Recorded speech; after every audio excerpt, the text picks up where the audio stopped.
Desmond. Well, that too, but Big deal. All right. We're in week 6, right? We're going to start in the standings, and I have to, start with the shout out to your division, James, and the Central. I was looking earlier and just realized the Central has lost non-divisional play 3 games, and all 3 losses were by Rob. You are undefeated non-division. Mo's undefeated. Michelle's undefeated. Non-division games. I mean, that's just ridiculous. So, the 3 of you are still tied, 4-1. That's going to be broken this week. At least the 3-way part of the tie is going to be broken. Possession. South is still same deal. I'm tied with Steve. He's got the tiebreaker on in the head-to-head win week 3. We'll meet again in a few weeks. And in the North, Glenn, in the very weak North, Glenn is the only team above 500. He has a 1-game lead on Brendan and Justine. And the North, good God, the North. I was talking about how the Central team combined have lost 3 games. The North is a combined 4, if I'm doing the math correctly, 4-8 outside the division game in non-division games, which is pretty bad. It's not pretty. All of them are actually 1-2, right as well. The only reason Glenn's above 500 is because he's been beating up on everybody in the division. But we're not going to worry about non-division games this weekend because week 6 is divisional weekend. Whoa. Yeah, divisional weekend. Everybody's favorite. All right, so I wanted to talk about a free agent report as well because John Davis, who of course is 0-5, and nothing to lose mode, basically spent almost all the rest of his money in his fab money. He's down to $10. Any comments on this, James? Because he spent $29 on Josh Doxson, who nobody else bid on, and he spent $20 on Marlon Mack. I mean, Mack I thought was a decent pickup. Yeah. Doxson, I don't know what the hell he was thinking. Neither did I. I thought I was missing something when he did that. I thought something happened and I was just like, oh, what? That's very random. Yeah. I mean, if he was to do this last week, I would totally get that. I think he's a week late to the party because there were some good pickups to make last week. This week, not so much, it appears. But I did like the Mac pickup, the Doxson pickup. I really don't know. And the funny thing is, Roger Lewis probably just by opportunity because of what happened with the Giants probably was a better pickup, and he lost out on the Roger Lewis bidding to Michelle by $2, which was a good pickup by Michelle after she lost Odell Beckham. Getting Roger Lewis. True, but this weekend's matchup in Denver is not good. Yeah, it's like even if the Giants wideouts were healthy, it still wouldn't be that good of a matchup. And kudos to Larry for getting rid of Ben Roethlisberger after last week. He doesn't look good, Roethlisberger. That a boy, Larry. Yeah, good job, Larry. So yeah, and I wanted to give Mo a shout out because she got Marquise Goodwin for only $1, and I actually like that pickup too. No, look, I'm telling you right now. Goodwin's. Go ahead. I'm sorry. No, you can go ahead. No, I honestly think Mo, right now, from what we've seen, and granted it's only a third of the season, I think Mo is the team to beat in this league. Right now, I would argue she's the favorite. Well, things have changed a lot, with the Central teams in particular that we're going to get to, that are making things a bit interesting. And this doesn't show the pickups that were made yesterday afternoon after the big Ezekiel Elliott news came out. That could be a game changer, and I find it fascinating that sort of there was a whole blitz out to get the Dallas running backs yesterday afternoon. Hmm. But Mo was on top of her news, getting Alfred Morris. Well, that's the other thing. Um, but there's a lot. So anyway, you're the game of the week against Michelle, and this is kind of a thing calling a something's got to give matchup. You both have had the same record every single week through 5 weeks. You'll both lost opening day. You've both won 4 straight games since that point. Right. Both teams have looked solid. The projection started out looking fairly close, but you had a big night, James. Your team had a big night, I should say. In the Thursday night game, particularly Christian McCaffrey with 21 points, and I think Benjamin had 18. Yep. Yeah, and then Mo just got 8 from Carolina's defense. So that made you, according to ESPN, made you a pretty significant favorite. Of Right. course, the story of Michelle is losing Odell Beckham is a tough loss for her. And you can see on here she's got Seth Roberts in the lineup this week, which isn't the most reassuring thing. The thing that hurts her is that in addition to losing Beckham, she has Lockett on a bye and Cole Beasley on a bye. So Right. she basically had to pick up guys just to fill out a wide receiver lineup. The other question mark, and I wanted to get your impression on this, she's also missing Russell Wilson this week, who's on a bye. She's going with the backup quarterback she drafted, Eli Manning, against Denver. Don't like it. I don't like that. I don't either, but as a unfortunate diehard Giants fan since they're 0-5, Eli, he shows up at the weirdest times. I'm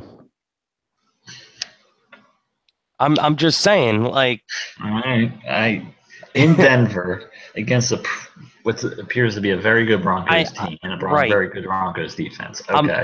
I'm not arguing that, but all I'm saying is like this, like Eli Manning in a nutshell, he just shows up at the most random and unexpected of times. And that's part of the reason why he's won 2 Super Bowls. He's not a Tom Brady, Aaron Rodgers. But I mean, he's like Tony and I think Mo would agree with me on this. He's like a Tony Romo with like a 4-leaf clover up his you know what. I've been saying that for years. The similarities between him and Romo they were actually very similar players. Right. Throughout their career and had similar. They came into the league somewhat similar years, similar ages, similar career arcs. But Tony Romo's a little more consistent. Well, my at least playing style wise, I always thought the only difference was Manning can't run. A little bit more mobility, but at the same time, Romo also got hurt all the time, whereas Eli is basically he's been an Iron Man. I did want to point out he hasn't been a terrible fantasy quarterback this year, Eli. He's thrown for 220 yards in every game. Other than that Dallas game week 1 where they didn't do anything. He has 2 20-point games. I mean, so he hasn't been terrible. It's not a good situation. But at the same time, I mean, this is kind of Michelle's off week in terms of buys where she just has a lot of people off. So we'll see how that happens. In any case, I don't like Michelle's team. I actually was going to pick you even before Thursday night, but after McCaffrey and Benjamin's performances, I'm going to definitely pick you to win, James. And I just think it's just not. I think we'll have a more equitable matchup later in the year when you guys play. I think in a week 12 or week 13 or whatever. Once the bye weeks are done, but she just has too many players missing. Absolutely, but I would still give Michelle the nod. I think it's going to be close, and she might squeak away with the win. Seth Roberts, he's kind of like unglorified Mike Wallace. Like he can get a catch for 70 yards and a touch. And, just like that, Michelle's back in it. So, not counting Michelle out. All right. Well, we'll say, as I said, winner of the game's got a shot at sole possession in first place in the Central. Right. So we'll see what happens. Going to the North, and this is kind of an important game because of where these teams sit. Justine is going against Brendan, and they're both 2-3. But because the North is so weak, Glenn loses this week. The winner of this game's in a first place tie. Wow. Which is at 3-3, which is pretty incredible. Justine's team's played better. We kind of know all about her team. Her team's bounced back after a really hard start. She's still, because of that first week, she's still last place in the league in points, even though, in my opinion, she's not the worst team in the league. Right. Brendan's team is just, it's not good. Things have just been getting worse and worse. He was missing Gronk for a little bit. Forgive him for that, but he bought in on Trevor Siemian, which appears to be probably not the greatest move in the world. His running backs haven't been playing well. Have been going downhill week after week. With that said, Brendan's a favorite here. Came from Cam Newton fantasy-wise, even though Newton in real football didn't do so hot last night. He did get 20 points. And he's doing better than Bruce. He's doing better than Bruce Arena right now. I'll tell you that too. Well, soccer jokes, yeah. Oh God, not a good day. Don't even get me into not a good that. week for America. Yeah, that was not pretty. I blame Trump. Brendan got a pretty routine 11 points from Alshon Jeffrey. I actually am going upset in this matchup. I've got a couple upsets this week. I'm going upset in this matchup. I'm going with Justine. Totally agree. That projection is going to close up. She hasn't picked up a tight end yet. Of course, the tight end situation. Clay got hurt last week. Eifert's done for the year. So she's kind of in a desperate situation with tight ends. But once she picks somebody up, that projection is going to close up, and I just love I really like the positions. I mean, really kind of with Duke Johnson and the flex has been such a kind of secret weapon for her. He's been playing very well with kind of as that sort of, catching all the passes, not running a whole lot, running back, kind of that alternate sort of running back. And Brent, I mean, when it comes down to it, losing Sterling Shepard did not help Brendan at all. No. I don't like Andre Ellington in the lineup.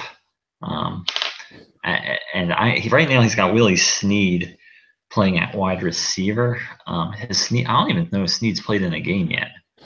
Still, apparently he's still hurt.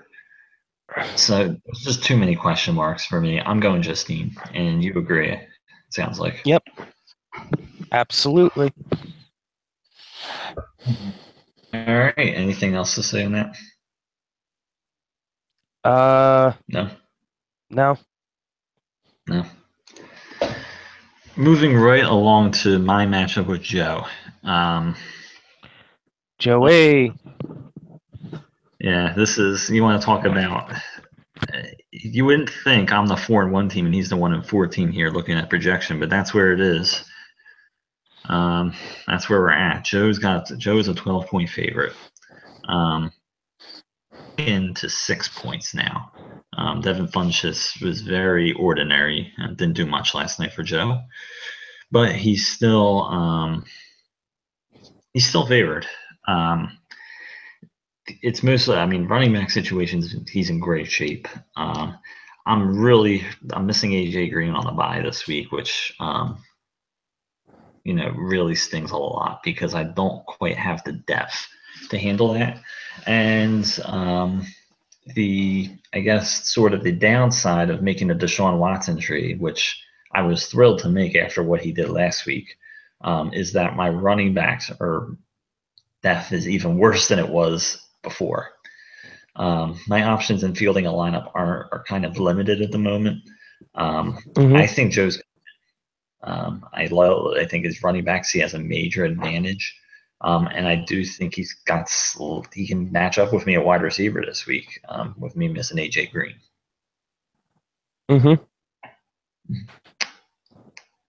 Any opinions? I mean, Deshaun's got a favorable matchup,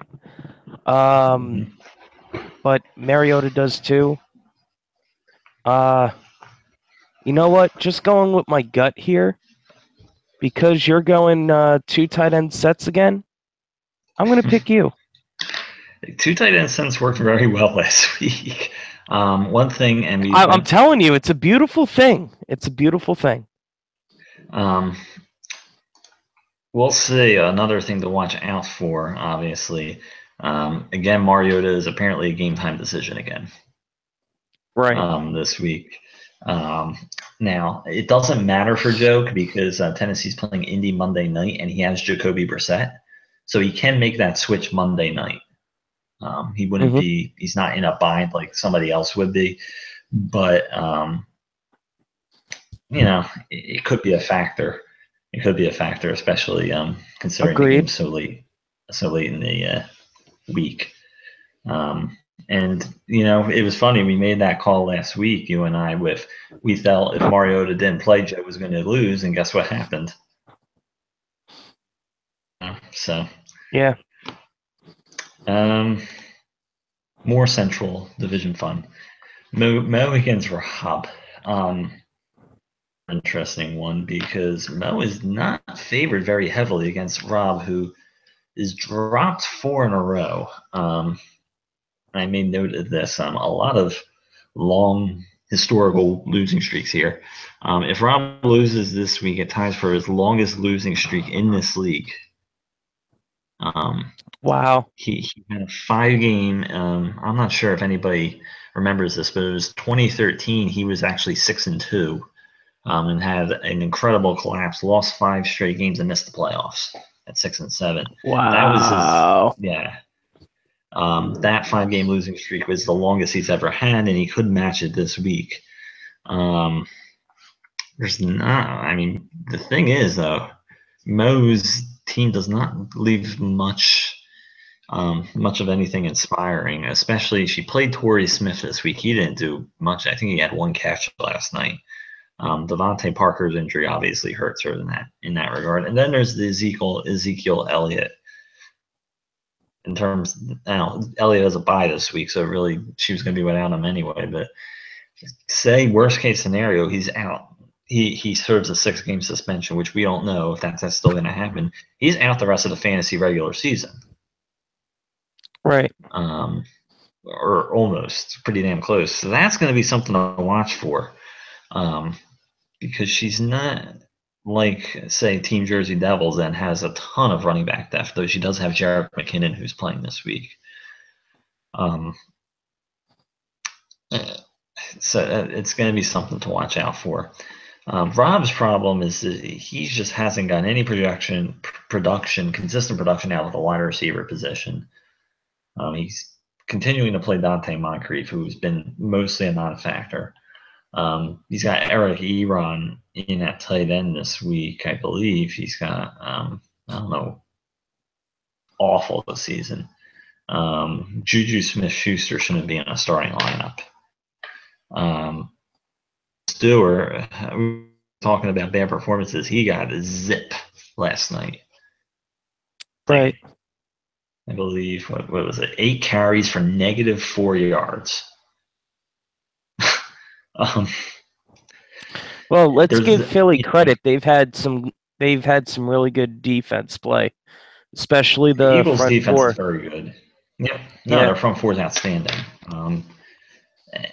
The thing is it's interesting that Rob's only, I believe, after the last night, he's now Mo is favored by 6 now, but it just seems like it's. You look at the projections, and it kind of seems like, oh, this is a game Rob can win. I don't. I think Mo's going to win and win big. Actually, I don't know. I think the projection's way off.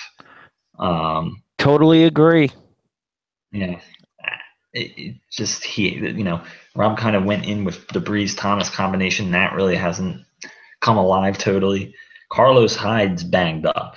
I'm not Hmm. sure if anybody's been watching. He's been okay. He's been decent so far this season, but he's banged up. Crabtree's been inconsistent. There's just not a lot of anything to like on that side. So I think Right. even at partial strength, Mo's going to win this game. Yeah, no, I think we're in agreement there, Mike. Okay. You're just voting for two tight end sets again. Two tight end Thanks sets. for throwing that back in my face, Mike. Sorry. Yeah, but there's not a No, it's all lot. good. It's all good. All in good fun. But I did want to ask you long term with Elliott, how much do you think that's going to affect her? I Or don't maybe not much. I don't think as much as people think. Um, Obviously Ezekiel Elliott, one of the top 3 or 4 running backs in the NFL right now, and obviously a top 4 or 5 running back for fantasy.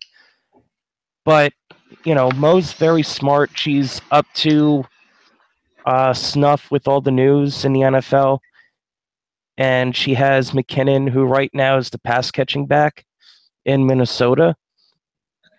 So I think it's going to hurt her a little bit, but not as much as people think, because I think she's going to be able to, swallow that blow through the regular season, get in the playoffs, and then once Zeke is back, she'll be able to make some more noise.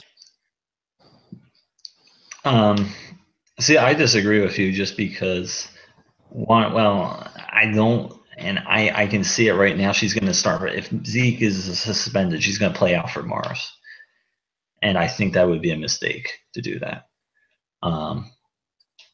Just because Dallas's offensive line's not playing well. True. And Elliott, I think a big reason Elliott hasn't quite had the year he did last year is not playing well. You look at his numbers, they're not, I mean, they're good. Mm-hmm. They're not great. Right. Yeah, I that's know fair. he is sixth in scores, running back scoring right now, but I mean he hasn't been averaging a ton of yards per carry. Right. And I think maybe I have that Denver game still stuck in my mind. That Denver game was a disaster, obviously, but Mm-hmm. He hasn't been superstar. He's been good. He hasn't been superstar Great like or last year. anything. Right. Yeah. No. So and I think it's the all cause of the offensive line, and I think they're going to take a significant step down with Morris in there. I Right. just don't see that on the ball. So we'll see what happens. But I think Dallas is in a bit of trouble if they're missing Elliott. Just my All opinion. right. Um, Fair enough. Glenn against Larry. Glenn, Kirk, Glenn. Projection's a Glenn little off. You wins. gotta remember Kirk Cousins. You're just going with Glenn. Yeah, I'm just going with Glenn. Kirk Cousins is going to be in here. I don't know how much he's projected for, but Cousins will be in here, which means the projection can be very close. Glenn will still be favored by a slight margin. But Cousins, Larry picked up Cousins, got rid of Roethlisberger. They are going against San Francisco against the young secondary. Right. I think Larry's found something. I think his running backs are going to get a little bit more production with Doug Martin in there now. Obviously, there's still a lot of issues with this team. It looks like he's going to be able to get Jordan Reed back, and if he gets Reed back healthy, that will help. I like Jordan Reed. See, he's really going all in on Washington against San Francisco this week. He's going to have 3 Redskins in there. That said, on Glenn's side, big loss here with Stephon Diggs. He's not playing this week. Mm-hmm. That hurts. Diggs is easily Glenn's top receiver, and Glenn hasn't gotten a ton of production from wide receivers so far. Right. from his other guys. Demaryius Thomas hasn't done much. You know, these other guys aren't very consistent. He doesn't have a ton of production at tight end, and I don't think people realize. I think Glenn's team isn't as good as his points scored or records indicate because the Jaguars' defense has essentially been his best player. Right. The Jaguars' defense right now, the way they played the first 5 weeks, they're on a torrid, ridiculous pace right now. I mean, you throw out the Tennessee game, which they were terrible. They've scored 42 points, 17, 22, 35. Wow. And 4 touchdowns in 5 games. It's great. It's just very unlikely they're going to be able to sustain that through the season. It just doesn't. It almost never happens. I can't remember. I think at least since we've been doing this league, the Bears here, where they had a ridiculous season where they scored that many points per game. Then thinking back to when I was a kid, I remember the Ravens when they won the Super Bowl in 2000. When I was a kid, having an insane fantasy defense year because they were scoring tons of touchdowns. Same with the Buccaneers in 2002. Right. I don't think Jacksonville's that. I think they're going to tail off, and you're going to see Glenn maybe fall into a tough spot. I'm going major upset here. I think Larry's winning this week. Here's my concern with Larry. I think Larry's winning. This is my concern. I really think he needs to change his defense for this week.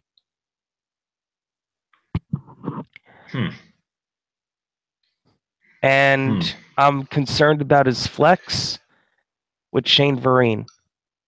The defense, I feel that's fair. That's fair. Both of those I'm concerned about because yes, the Steelers has been very good on defense, but Kansas City are playing out of their effing mind right now. Yeah, they are. And Shane Vereen, that he's on an offense that has been meh right now, like meh at best, and he's not even the top option at running back. Like, yeah, he's the pass catching option, but he's only on the field 25% of the time. Like, if you're telling me to look at lineup for lineup right now, and if I was to include Kirk Cousins, like, okay, running backs, Larry has it, but I think wideouts, yes, I know you alluded to this, Mike, that his wideout production hasn't been very good, but I still think, like, right now, I would give him the edge overall in a trio over Larry's. Well, let's be honest here, and I think we're forgetting. Larry's missing both Des Bryant and Doug Baldwin to buys this week, which hurts, obviously, at wideout. Right, right. But again, I'm looking at lineup for lineup.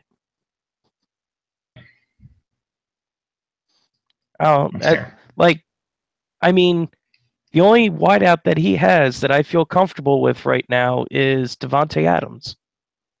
Outside of that, I do not feel comfortable at all. At least we know Demaryius Thomas is capable of doing something.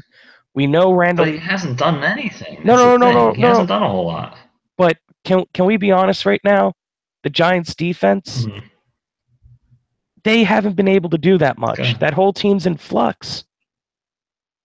Like everybody's saying, downgrade Demaryius Thomas. I wouldn't downgrade him at all. I'm not saying bump him up or anything, but I wouldn't downgrade him either. Like, I think this is a decent matchup for Thomas. I think Randall Cobb is going to be okay.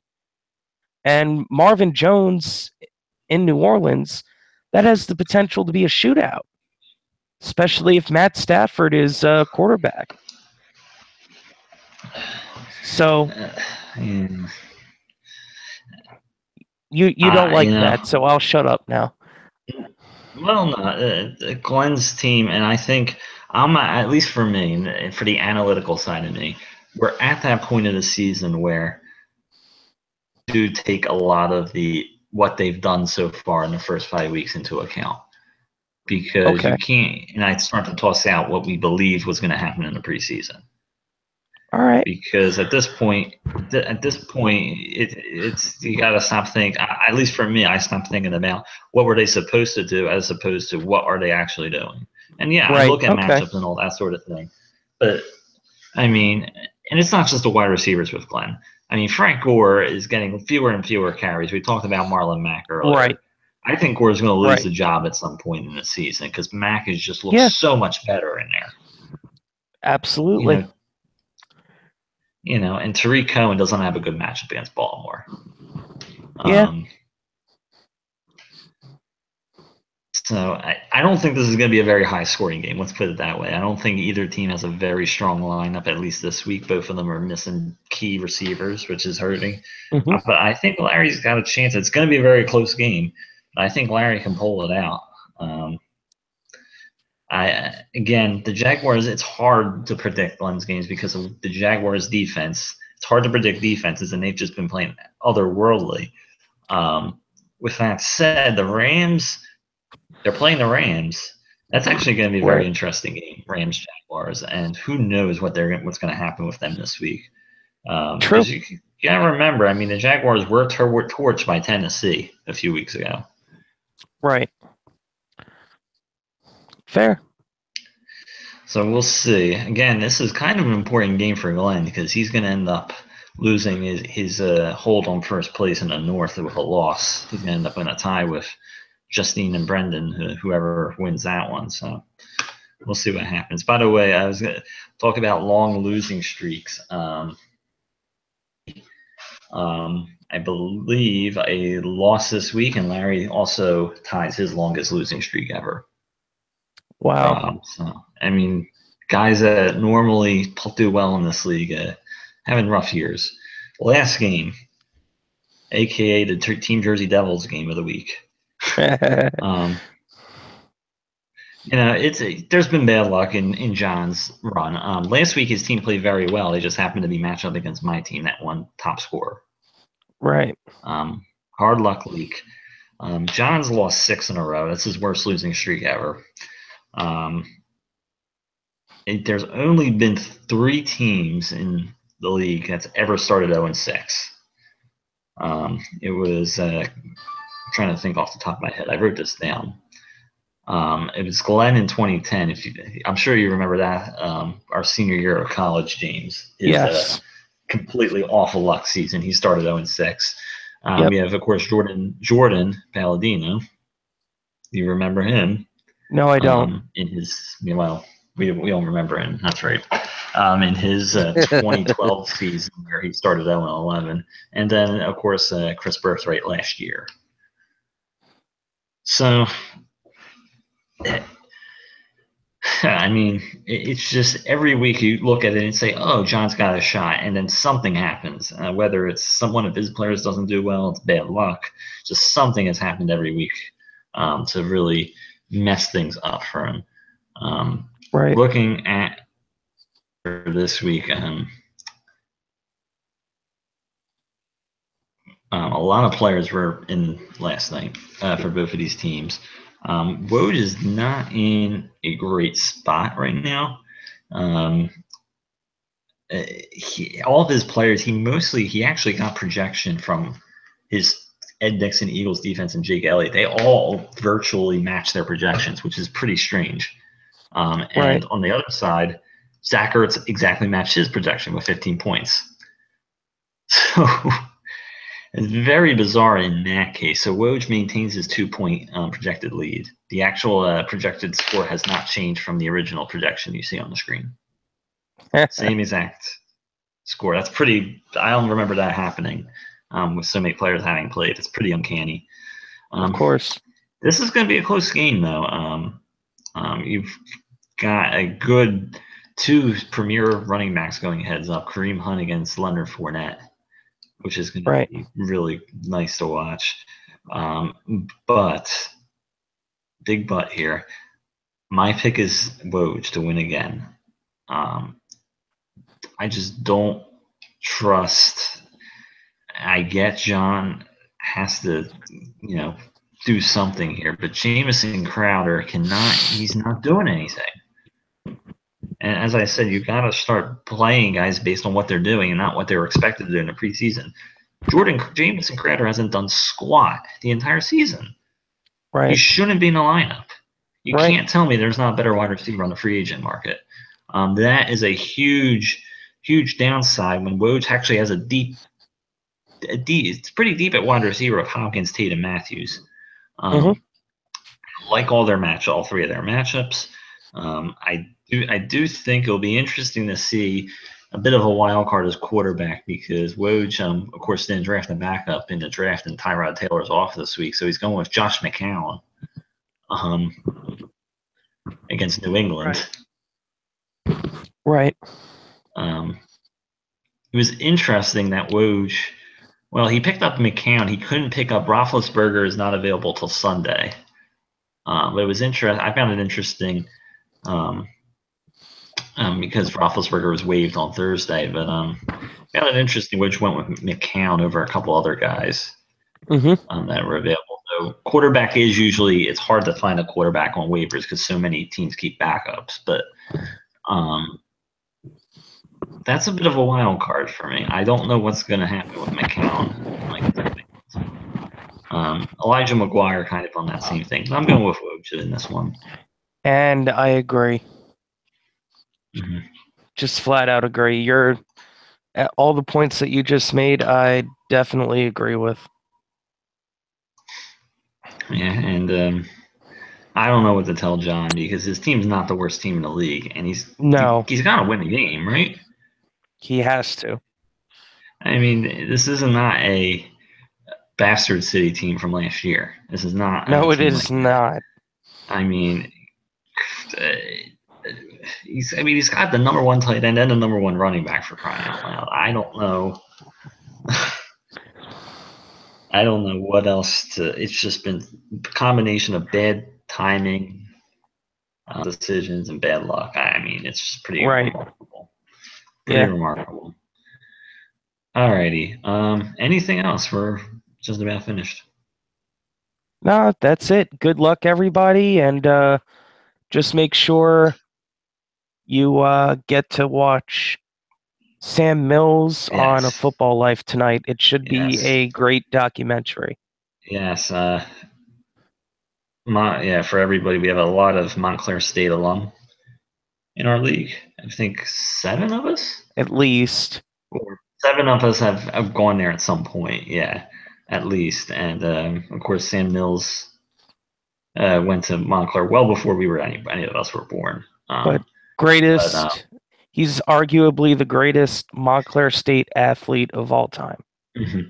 Yeah, I think the NFL, I have Game Pass here at home.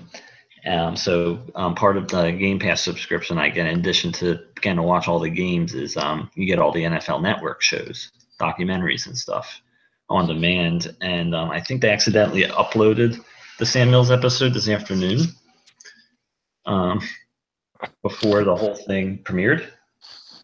Right. Which is kind of funny.